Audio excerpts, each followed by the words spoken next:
हम पढ़ेंगे compound interest के बारे में मैथमेटिक्स में। तो बात आती है कि कंपाउंड इंटरेस्ट होता क्या है। तो देखो, नॉर्मली आप बैंक में गए, आपने बैंक से 10,000 रुपये का लोन लिया, तो बैंक ऐसे ही आपको लोन तो नहीं दे देगा, कुछ ना कुछ पैसे चार्ज तो करेगा ही आपसे, लाइक एज इंटरेस्ट की फॉर्म में। तो ऐसे ही दो प्रकार का इंटरेस्ट होता है, एक होता है सिंपल इंटरेस्ट और एक होता है कंपाउंड इंटरेस्ट। ठीक है, तो सिंपल इंटरेस्ट तो क्या होता है, हर साल का सेम होता है। ठीक है, सेम प्रिंसिपल अप्लाई होता है। जबकि कंपाउंड इंटरेस्ट क्या होता है, इंटरेस्ट ऑन इंटरेस्ट होता है। जो पहली साल का जो प्रिंसिपल है उसके ऊपर जो इंटरेस्ट आता है उनका सम जुड़ के वो नेक्स्ट ईयर का प्रिंसिपल बन जाता है, इसके ऊपर इंटरेस्ट लगता है। फिर वो इंटरेस्ट इस प्रिंसिपल में जुड़कर वो नेक्स्ट ईयर का प्रिंसिपल बन जाता है। तो वो कहता है कि प्रिंसिपल वो अमाउंट होती है जो बोरो की जाती है बोरोवर के द्वारा। ठीक है, और इसको हम पी से दिखाते हैं। और इंटरेस्ट वो मनी होती है जो एडिशन में पे की जाती है लेंडर को बोरोवर के द्वारा, इसको हम आई से दिखाते हैं। और अमाउंट सम टोटल होती है प्रिंसिपल प्लस इंटरेस्ट का, जो अमाउंट मतलब जो पैसा वापस किया जाता है बोरोवर के द्वारा लेंडर को। तो इसका हो जाएगा amount is equal to principal plus interest. और रेट होती है जिस रेट पर आपने वही पैसा लिया था, 10% की इंटरेस्ट पे आपने पैसा उधार लिया, 7 की 8 की किस टाइप से, तो इंटरेस्ट पे किया जाता है यूज करके 100 को as a base for 1 year. ठीक है, इसको बड़े यार या छोटे यार दोनों में से आप किसी से भी दिखा सकते हो। टाइम होता है कितने टाइम के लिए आपने पैसा उधार लिया, 1 साल 2 साल इस टाइप से, और इसको आप एन से या टी से दिखा सकते हो। तो इंटरेस्ट दो प्रकार का होता है, simple interest and compound interest. ठीक है, तो हम इनको डिटेल में समझेंगे। तो सिंपल इंटरेस्ट तो भाई हर साल सेम होता है। ठीक है, और इसका फॉर्मूला होता है principal multiply rate multiply time upon में 100। ठीक है, तो principal multiply rate multiply time upon में 100, ये सिंपल इंटरेस्ट का फॉर्मूला होता है। जैसे कि यहाँ पे हमें ना क्वेश्चन दिया गया है पहला, इसमें बोला है कि 2404 हमने ना 2400 रुपये दिए उधार 2.5 साल के लिए 15% की रेट पे। तो 2400 प्रिंसिपल हो गया, 2.5 साल है, तो इसको पहले तो नॉर्मल फ्रैक्शन में कन्वर्ट करो। तो 2 दूनी 4 और 1 5/2, क्योंकि मिक्स फ्रैक्शन को सिंपल में कन्वर्ट करने के लिए क्या करते हैं, पहले तो इन दोनों की मल्टीप्लाई करते हैं फिर इसको जोड़ देते हैं। तो 2 दूनी 4 और 1 5, और नीचे का नीचे सेम। तो 5/2 टाइम हो गया, और रेट है हमारी 15%। ठीक है, तो अब इसको कर दो, तो 2 0 से 2 0 कैंसिल, 2 1 2, 2 दूनी 4। तो अब इनकी मल्टीप्लाई कर देंगे, हमारे पास क्या आ जाएगा, एस आई सिंपल इंटरेस्ट। तो ये देखो, principal multiply rate multiply time इसने कर रखा है, और 2.5 साल को तो आप कर ही सकते हो 5/2। ठीक है, नेक्स्ट ऐसे सेकंड पार्ट है कि 6500 पर 14% की रेट पर, आप देखो यहाँ पे 73 दिन दिए हैं। देखो, पर एनम का मतलब होता है फॉर 1 ईयर, और 73 दिन दिए हैं, इसका मतलब है कि हमें पता है 1 ईयर में 365 डेज होते हैं। तो हम इसको डिवाइड करेंगे अब 365 से। तो यहाँ पे हो जाएगा हमारे पास क्या, कि प्रिंसिपल 6500 था, रेट 14% थी, और टाइम था हमारा 73 दिन। तो 73 को 365 से डिवाइड किया, तो इसने क्या किया, 1/5 लिख दिया। या आप सीधा भी लिख सकते थे कि भाई 6500 मल्टीप्लाई 14 अपॉन में 100, क्योंकि रेट थी, और 73 अपॉन में 365, यहाँ से एस आई ही आएगा। और 1 year is equal to 365 days. Next है कितना सम आना दिया जाएगा जब 1716 रुपये एज ए एस आई। भाई कहता है कि कितना सम आपने उधार में लिया था, जब है ना एस आई के रूप में आप 1716 रुपये देते हो 2 से 3/4 सालों के लिए 10% की रेट पर। टाइम दे दिया, तो 4 दूनी 8, 8 और 3 11/4, एस आई है 1716 और रेट है 10%। तो हमने मान लिया प्रिंसिपल लगा लो, पी था एक्स मान लो, फॉर्मूले पुट करना, ये आपको दे रखा सिंपल इंटरेस्ट, प्रिंसिपल पता नहीं, रेट है टाइम है, यहाँ से प्रिंसिपल की वैल्यू आ जाएगी। नेक्स्ट है राम ने ना 50,000 बोरो किए, partly at 14% for 3 year and partly at 15% for 2 year. मान लो कि ना 14% की रेट पर हमने x रुपये बोरो किए थे, तो बचे कितने, 50,000 माइनस एक्स, वो हमने दूसरी रेट पर मतलब 15% की रेट पर बोरो किए। और फॉर्मूला हमारा वही है, principal multiply rate multiply time upon में 100। तो पहला प्रिंसिपल था x, रेट था 14% और टाइम था 3 साल का, ये आ गया ऐसा ही। दूसरा बोला कि जो प्रिंसिपल था वो था 15% की रेट पर 2 सालों के लिए, तो 15% की रेट पर 2 सालों के लिए। ये आ गया दूसरा एसआई। और इसने बोला कि दोनों का जो सिंपल इंटरेस्ट का सम है वो है 18,300। तो पहली इक्वेशन मान लो इसको, इसको दूसरी इक्वेशन मान लो, दोनों को जोड़ दिया, ये पहली इक्वेशन ये दूसरी इक्वेशन, और इसका सम हमें दे ही रखा 18,300। तो यहाँ से आपके पास एक्स की वैल्यू आ जाएगी। उसके बाद तो आप इसको आसानी से निकाल ही सकते हो। ठीक है, नेक्स्ट आता है कंपाउंड इंटरेस्ट। तो कंपाउंड इंटरेस्ट क्या होता है? Interest on interest compound interest कहलाता है। इसका एब्रीवेटेड फॉर्म होता है CI। ठीक है, कंपाउंड इंटरेस्ट कैसे आएगा? जब अमाउंट में से हम प्रिंसिपल को माइनस कर देंगे। अब बता रखे इसने अलग अलग फॉर्मूला की फॉर्म में। देखो, जब कंपाउंड इंटरेस्ट को हम निकालते हैं तो ये होता है इंटरेस्ट इज कंपाउंडेड, लगा लो एनुअली का मतलब होता है हर साल के अकॉर्डिंग। तो इसमें क्या कर रखा है, जैसे 2400 लगा लो प्रिंसिपल अमाउंट था, 2 सालों के लिए था 4% की रेट पर। तो पहले साल का अगर हम कंपाउंड इंटरेस्ट निकालते हैं तो याद रखना पहले साल का CI हो चाहे SI हो, मतलब कंपाउंड इंटरेस्ट हो चाहे सिंपल इंटरेस्ट हो, हमेशा बराबर होता है। तो यही किया, 2400 प्रिंसिपल था, रेट हमारी थी 4% और टाइम था 2 साल का। तो हमने तो पहले साल का निकाले, तो 1 साल का हमने निकाला 96 रुपये आया। अब दूसरे साल का प्रिंसिपल क्या हो जाएगा? पहले साल का प्रिंसिपल और पहले साल का इंटरेस्ट जोड़ेंगे तो दूसरे साल का प्रिंसिपल आएगा। इस प्रिंसिपल पर अब हम निकालेंगे नेक्स्ट ईयर का। ठीक है, तो ये हमारा इंटरेस्ट आ गया। अब इसमें हम जोड़ देंगे तो ये हमारे पास आ गया टोटल CI। टोटल CI आने के बाद उसको हम जब भाई घटा देते हैं अगर हम, ठीक है, तो अमाउंट को प्रिंसिपल से तो वही है CI ही आता है। ये हमारे पास अमाउंट आ गई सेकेंड ईयर के लास्ट में। ऐसे ही हाफ ईयरली होता है तो रूल क्या कहता है कि जो रेट होती है वो तो हाफ हो जाती है और टाइम उसका दुगना हो जाता है। ठीक है, तो आप इस मेथड से करो मत, आपके किसी काम का नहीं है, बस नॉर्मल याद रख लो। और क्वार्टरली बोले तो याद रखना 1 साल में 4 क्वार्टर होते हैं, 1 year is equal to 4 quarter, और 1 क्वार्टर में 3 महीने होते हैं। तो इसीलिए रेट को हम 4 से डिवाइड कर देते हैं। अब फॉर्मूलाज की हेल्प से निकालना सीखते हैं। तो इसमें देखो फॉर्मूला क्या है हमारा कंपाउंड इंटरेस्ट में अमाउंट को निकालने का, तो ये होता है प्रिंसिपल ब्रैकेट में 1 + R/100 की पावर T या N कर सकते हो टाइम। ओके, और कंपाउंड इंटरेस्ट आएगा जब हम है ना जो भी अमाउंट आई है उससे प्रिंसिपल घटा देंगे। तो ये इसमें हमारा फॉर्मूला है, याद रखना आप ये। अब इसमें ये हमने कर लिया कि ये हमारा फॉर्मूला है और CI निकालने के लिए अमाउंट में से प्रिंसिपल को घटा देते हैं, तो ये फॉर्मूला हो जाता है कंपाउंड इंटरेस्ट के लिए और ये है अमाउंट के लिए। अब इसमें बोल रखा है कि जब है ना जो टाइम है वो एग्जैक्ट नंबर में ना हो। ठीक है, तो मतलब तो हम क्या करते हैं, जो एग्जैक्ट फॉर्म में है वो तो ऊपर ले लिया और दूसरा ना उसके अंदर मल्टीपल में ले लेते हैं। जैसे कि यहाँ पे दे दिया 3 से 1/4 था तो 1 + R/100 की पावर तो 3 ले ली, और 1/4 को हमने अंदर ले लिया रेट का 4 टाइम करके। ठीक है, इस टाइप से। और जब अलग अलग साल के अलग अलग रेट दे रखे होते तो अलग अलग रेट ले लेते हैं। और जब है ना इंटरेस्ट है ना रेकन किया जाता है K गुना, मतलब K टाइम्स बोल दे कि भाई जो प्रिंसिपल है वो P है, रेट ऑफ इंटरेस्ट 8% और इंटरेस्ट को रेकन किया गया K टाइम्स, तो टाइम उसके अकॉर्डिंग हम उसकी मल्टीप्लाई K से कर देते हैं। जैसे कि 2 हाफ ईयरली बोले तो याद रखना कि रेट हाफ हो जाती है और टाइम दुगना हो जाता है। क्वार्टरली बोले तो रेट का 4 डिवाइड हो जाती है 4 से और टाइम 4 गुना हो जाता है। और नोट्स में यही बता रखा है कि CI को कैलकुलेट करते हैं हम एनुअली जर्नल में जब तक कुछ भी ना बताया जाए।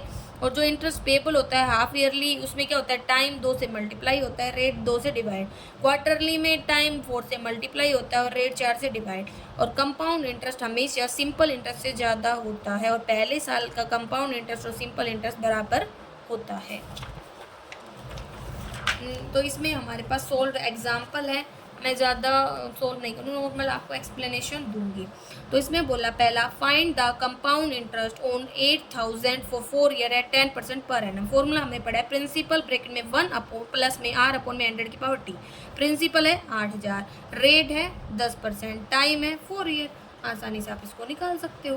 नेक्स्ट कंपाउंड इंटरेस्ट वही है कि ये प्रिंसिपल है, ये टाइम है और ये रेट है, तो 3 दूनी 6 7/2% रेट है, तो इसमें हमने पुट कर दिया। लेकिन जब हमने इसमें पुट किया ना तो देखो अब टाइम्स तो 8 टाइम आ रहा है, अब आप 8 तो और कितनी बार मल्टीप्लाई करोगे, वैसे कर सकते हो कैलकुलेटर अगर हो तो हमारे पास, तब तो सिंपल हो जाता है। लेकिन नॉर्मली क्या करेंगे, अब हम है ना इसको सोल्व करने के लिए लोग लेंगे।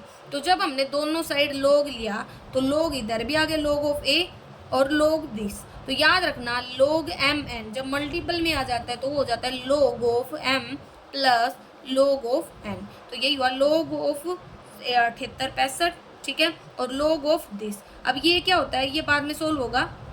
इसमें होता है log ऑफ m की पावर n। तो क्या होता है log में है ना n पावर है ना वो आगे आ जाती है और वो रह जाता है। तो यही हुआ कि 8 पावर थी वो आगे आ गई और log ऑफ 1.035।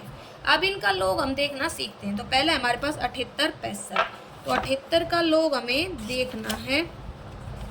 तो लोगरिथम हमने देखा 78 का 6 पे हमारा है 89 54 और 5 पे है 3, तो ये जुड़ गया तो 57 आ गया, 89 57। और जितने भी यहाँ पे हमारे पास डिजिट्स हैं उसमें से एक कम करेंगे, यहाँ पे लिख देंगे। तो 4 है तो 3 पॉइंट में 10 आ गया। ऐसे ये देखेंगे तो इसमें है 10 का 35 पे,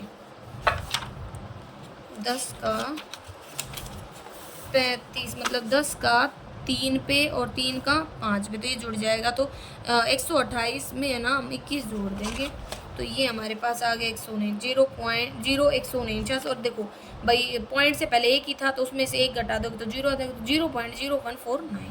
अब ये आ गया।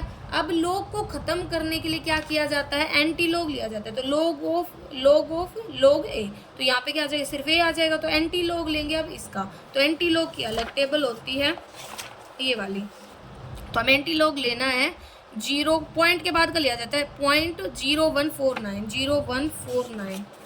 तो 01 का 49 पे 10 33 का 2 पे, तो 10 35 हो गया, ठीक है। 10 35 आ गया ना, ठीक है। 10 35 और पॉइंट से पहले 4 थे तो 1 0 लगा दी, मतलब 5 डिजिट का हमारा ये आंसर आ गया।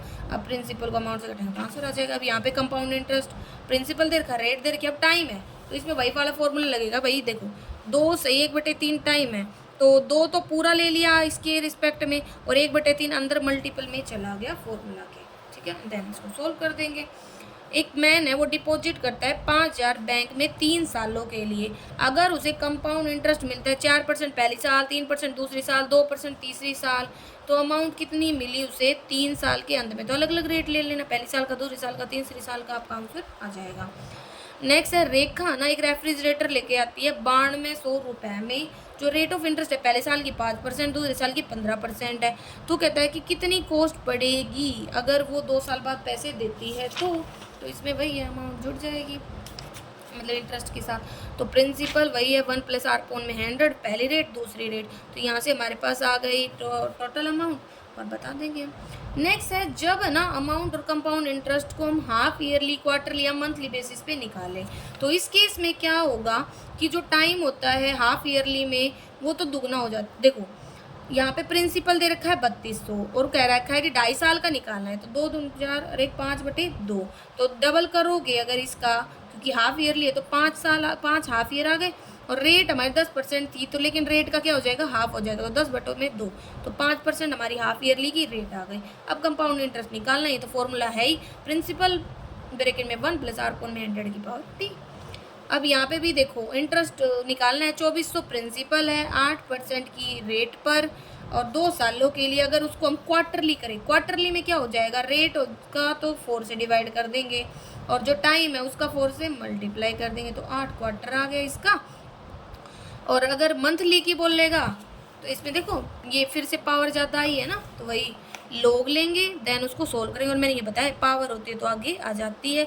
और ओके देन इसके बाद मंथली बोल रहा है तो 1 साल में 12 महीने होते हैं, तो रेट को 12 से डिवाइड करेंगे और टाइम को 12 से मल्टीप्लाई करेंगे एंड देन सोल्व करेंगे, ठीक है। और जब पावर वगैरह ज़्यादा आ जाती हैं तो लोग वगैरह लेके सोल्व कर देंगे। और याद रखना log of m divide by n जब होता है ना तो log ऑफ m - n हो जाता है। जैसे मल्टीप्लाई में प्लस का साइन आता है तो डिवाइड में माइनस का साइन आएगा।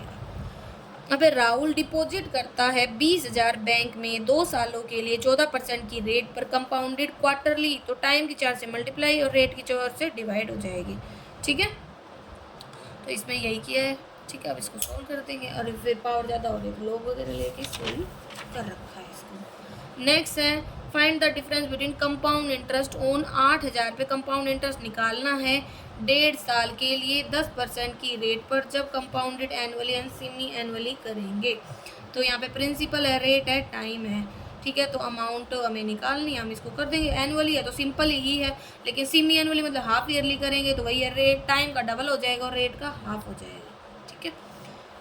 अब यहाँ पे प्रिंसिपल निकालना है जब अमाउंट रेट वगैरह हमें दे रखे हो। तो यहाँ पे देखो इसने बोला सम ऑफ मनी अमाउंट्स टू, मतलब इतनी अमाउंट हो जाती है 4 सालों में 12% की रेट पर। तो बताना है सम कितना था, मतलब प्रिंसिपल कितना था। तो अमाउंट हमें दे रखी है और प्रिंसिपल निकालना है, फॉर्मूले में पुट ऑन कर देंगे, ठीक है। और जब ये जैसे इतना बड़ा हो जाता है, अगर आपको भाई मल्टीप्लाई करने में दिक्कत आती है तो आप लोग ले सकते हो, नहीं तो वैसे तो 25/28 25/28 4 बार मल्टीप्लाई करके भी सोल्व कर सकते हो, तो भी आंसर आ जाएगा। ऐसा कोई ज़रूरी नहीं है कि आप लोग लेके इसको सोल्व करो, ठीक है। और कॉमर्स में तो वैसे भी कैलकुलेटर लागू होता है, तो उस टाइम पे आप क्या कर सकते हो, इसको सिंपली 74/6 मल्टीप्लाई 25/28 25/28 25/28 और 25/28 सीधा इसका आंसर निकाल सकते हो, जरूरी नहीं है झंझट करने की। यहाँ पे सम इन्वेस्ट किया गया इतने साल के लिए, हाफ ईयरली पर रेट थी 4% और उतनी अमाउंट हो गई ये। तो यहाँ पे देखो हाफ ईयरली बोल रहा है तो वही है, टाइम तो दुगना हो जाएगा, ठीक है ना। हाफ ईयरली पर डेट तो कितने हो गए 3/2, मतलब मल्टीप्लाई में 2 करेंगे तो वही 3 साल, ठीक है। और टाइम रेट कितनी बता रखे इसने हमें 4%, तो हाफ ईयरली करोगे तो रेट का हो गया हाफ, मतलब 2%। तो रेट हमारी 2% हो गई और हमें इसको सोल्व करना था, अमाउंट दे रखी है, प्रिंसिपल निकालना था, ठीक है। यहाँ पे ये कहता है कि प्रिंसिपल निकालना है जब compound interest rate and time दे रखा हो। तो यहाँ पे कंपाउंड इंटरेस्ट एक सर्टेन सम पर 2.5 साल के लिए 5% की रेट पर इतना है, सम बताना है। तो कंपाउंड इंटरेस्ट का फॉर्मूला तो हमारा क्या होता है, तो यहाँ पे भाई थोड़ा डिफिकल्ट हो जाएगा वो तो, क्योंकि अमाउंट में से प्रिंसिपल घटाते हैं। तो यहाँ पे मान लिया कि प्रिंसिपल हमारा 100 था, टाइम इतना था, तो यहाँ पे 100 के ऊपर हमने इसको अप्लाई किया है। देन मानना है कि अगर सी आई इतना होता तो सम इतना था, अगर सी आई 1 है तो सम इतना होगा, और सी आई अगर इतना आया है तो सम कितना, ठीक है। अब यहाँ पे टाइम या पीरियड ऑफ इन्वेस्टमेंट निकालना है। तो यहाँ पे क्या दे रखा है, देखो कितने सालों में जो सम है 2.5 टाइम्स हो जाता है खुद का 9% की रेट पर। तो यहाँ पे प्रिंसिपल माना P, टाइम T, और वो खुद का 2.5 टाइम्स हो जाता है, 2 2 4 1 5/2 किसका, प्रिंसिपल का 9% की रेट पर। तो बस पुट कर दो, अमाउंट हमारी आ गई इतनी, प्रिंसिपल P लेके चले थे, टाइम इतना, तो वहाँ से हमारे पास आ जाएगा। अब ये T ऐसे पावर में आ रहा है तो आपको सोल्व करने के लिए आपने लॉग ले लिया है। कितने सालों में जो 4,000 है वो इतना हो जाता है 10% के कंपाउंड इंटरेस्ट पर जब क्वार्टरली पे करते हैं। तो यहाँ पे क्वार्टरली की फॉर्म में आ गए तो रेट को 4 से डिवाइड कर देंगे और टाइम तो हमें निकालना ही है, ठीक है। तो यहाँ पे पुट करने की ज़रूरत है, नॉर्मली हम इसको निकाल पाएंगे। सम ऑफ मनी इन्वेस्ट किया गया कंपाउंड इंटरेस्ट पर जो 2200 रुपये अमाउंट हो जाता है इन 1 ईयर एंड 2662 हो जाता है 3 सालों में। तो पहले साल का इसने बताया है कि वो ना 2200 हो जाता है और 3 सालों में वो 2662 अमाउंट हो जाती है। तो प्रिंसिपल एंड रेट परसेंट निकालना है, हमने माना प्रिंसिपल P है, रेट R% है। फॉर्मूला होता है amount is equal to principal 1 plus में R अपॉन में 100 की पावर T। तो 3 सालों का लिख दिया हमने, ये अमाउंट हो गई, ये फॉर्मूले में पुट किया, ठीक है। और ये 1 ईयर का हो गया, ये 3 सालों का हो गया। हमने इन दोनों को एक एक इक्वेशन मानी, फिर हमने क्या किया, डिवाइड कर दिया पहले को दूसरे से। तो क्या हुआ कि जब हमने इसको डिवाइड किया तो पावर में एक तो ये कम हो गई, ऊपर जाएगी ना पावर, कैसे कि भाई 2662 अपॉन में 2200 इज इक्वल टू, एक तो प्रिंसिपल ऊपर है 1 प्लस R अपॉन में 100 की power 3, principal 1 plus R upon में 100 की पावर 1। प्रिंसिपल से प्रिंसिपल कट हो जाएगा और ये ऊपर जाएगा तो घट जाएगा, क्योंकि बेस सेम होता है तो पावर लेस हो जाती है, तो फिर ये आ जाएगा। फिर इसको काटेंगे तो यहाँ से हमारे पास R की वैल्यू आ जाएगी, ठीक है। और जब हम एक इक्वेशन में पुट करेंगे R की वैल्यू तो वहाँ से प्रिंसिपल की वैल्यू आ जाएगी। नेक्स्ट है मिसक्लिनियस प्रॉब्लम की डिवाइड करना है 1,95,150 को ए और बी में, ताकि जो अमाउंट ए रिसीव करता है 2 सालों में वो सेम रहे जो बी रिसीव करता है 4 सालों में। हमने माना ए को x रुपये मिल रहे हैं तो बी को 1,95,150 माइनस x मिल रहे हैं, ठीक है। तो कंपाउंड इंटरेस्ट ए के ऊपर लगा दिया कि अमाउंट के ऊपर, ऐसे बी की, दोनों को है ना सेम मिल रही है अमाउंट, ठीक है। एक को 2 सालों में, दूसरे को 4 सालों में, एक दूसरे की इक्वेट कर दिया, इक्वेशन 1 मान लो, इसको इक्वेशन 2 मान लो, दोनों को एक दूसरे की इक्वेट कर दिया, यहाँ से हमारे पास एक्स की वैल्यू आ गई। जो डिफरेंस है सिंपल एंड कंपाउंड इंटरेस्ट में एक सर्टेन सम ऑफ मनी पर 2 सालों के लिए, वो 4% है। हमने मानना सम 100 था, रेट हमारी थी 4% टाइम, तो 2 साल। तो ऐसे एक फॉर्मूला लगाया सिंपल इंटरेस्ट का, फिर कंपाउंड इंटरेस्ट का, फिर दोनों के डिफरेंस को इक्वेट कर दिया। एक दूसरा ना शॉर्टकट ट्रिक होती है कि जो कंपाउंड इंटरेस्ट और सिंपल इंटरेस्ट होता है उसका डिफरेंस होता है प्रिंसिपल ब्रैकेट में R/100 का स्क्वायर, ठीक है। तो यहाँ पे हमें प्रिंसिपल नहीं पता लेकिन रेट पता है, और जो डिफरेंस है वो पता है, तो वहाँ से प्रिंसिपल की अमाउंट आ जाएगी। नेक्स्ट है कंपाउंड इंटरेस्ट बताना है, ठीक है। 6950 पे 3 साल के लिए अगर जो इंटरेस्ट है वो पेबल है हाफ ईयरली, और रेट पहले 2 सालों के लिए 6% और तीसरे के लिए 9% है। तो टाइम हमने पहले 2 साल के लिए लिया तो डबल हो गया 4, और रेट उसकी 6% थी तो वो हाफ हो गई 3। तो पहले 2 सालों का मान लिया, उसके बाद तीसरे साल का प्रिंसिपल हमारा क्या आ जाएगा, जो हमारा 2 साल के बाद अमाउंट आई है वो, फिर 1 साल के लिए निकालना है, लेकिन हाफ ईयरली करेंगे तो 2 साल और रेट हो गई हाफ, तो यहाँ से ये आंसर आ जाएगा। इसने कंपाउंड मतलब भाई बड़ी फॉर्म में था इसलिए इसने लोगैरिथम लिया है, लेकिन आपके पास कैलकुलेटर होता आपको लोगैरिथम वगैरह इतना ज़्यादा दिखाने की जरूरत नहीं है। डिवाइड करो 6305 को 3 ऐसे पार्ट में कि जो अमाउंट है 5% कंपाउंड इंटरेस्ट 2, 3, 4 ईयर में वो इक्वल होगी। तो इसलिए देखो 2 साल का, 3 साल का, 4 साल का लिया, एक दूसरे के इक्वेट किया, देन इसको सोल्व करके बता दिया। एक मैन है वो ना 12,615 रुपये बैंक में इस तरह से डिपॉजिट करता है कि 2 बेटों को ना सेम अमाउंट मिलती है जब उनकी एज 21 साल हो जाती है। जो बड़ा बेटा है वो अभी 17 साल का है और छोटा है 15 का, तो ये 21 साल का होगा 6 साल बाद, और ये हो जाएगा 4 साल बाद, और रेट ऑफ इंटरेस्ट 5% है। तो हमने माना कि जो अमाउंट है लगा लो वो 100 रुपये थी, ठीक है। इस केस में रेट 5% थे। तो जो बड़ा बेटा है उसकी मतलब जो एल्डर सन है उसका प्रिंसिपल P1 मान लिया और छोटे बेटे का P2 मान लिया। तो एल्डर सन का देखो हमने क्या किया कि भाई 1 + R/100 की रेट थी, और 4 साल बाद वो 21 साल का हो जाएगा तो वो ले लिया, और जो छोटा बेटा है वो 6 साल बाद 21 साल का हो जाएगा तो वो ले लिया। फिर हमने क्या किया, इनको एक दूसरे के रिस्पेक्ट में कर दिया, तो वहाँ से P1 P2 का रेशियो आ गया। रेशियो आने के बाद हम यहाँ पे पुट कर सकते हैं एंड देन इसको सोल्व कर सकते हैं, ठीक। अल्टरनेटिव मेथड भी दे रखा है यहाँ पे हमें। नेक्स्ट है कि ए की जो कैपिटल है वो बी की कैपिटल से इतने से ज़्यादा है। बी इन्वेस्ट करता है अपनी कैपिटल को कंपाउंड इंटरेस्ट पर 3 सालों के लिए 5% पर एनम पर। किस रेट पर है ना सिंपल इंटरेस्ट की ए इन्वेस्ट करे कि at the end of the 3 year उसकी जो अमाउंट है वो सेम रहे, ठीक है। तो यही है, देखो let the capital of be 100 थी तो उसका 41/100 टाइम्स कितना हो गया, ये हो गया। तो ए की कैपिटल हमारी इतनी आ गई, क्योंकि इसने बोला 41/400 से बढ़ जाती है तो उससे ज़्यादा है इतनी। तो बी अपनी कैपिटल को लगाता है 3 सालों के लिए 5% की रेट पर, ठीक है। ये आ गया। अब बात आती है कि जो ए है वो अपनी कैपिटल को कैसे इन्वेस्ट करता है, 3 सालों के लिए सिंपल इंटरेस्ट पर। तो वो हमने यहाँ पे माना कि जो सिंपल इंटरेस्ट की रेट है वो 8% है, फिर हमने इसको सोल्व किया है तो यहाँ से हमारे पास आंसर आ जाएगा। तो ये हमारे मतलब एक्सरसाइज के क्वेश्चंस थे, तो आप इनको ट्राई करके देख सकते हो प्रैक्टिकल्स को, ठीक है। तो मतलब मेनली तो बेसिक ही क्लियर होना जरूरी है, फिर आप इन क्वेश्चंस को आसानी से कर पाओगे। तो इससे आगे हमारे नेक्स्ट पार्ट में पढ़ेंगे।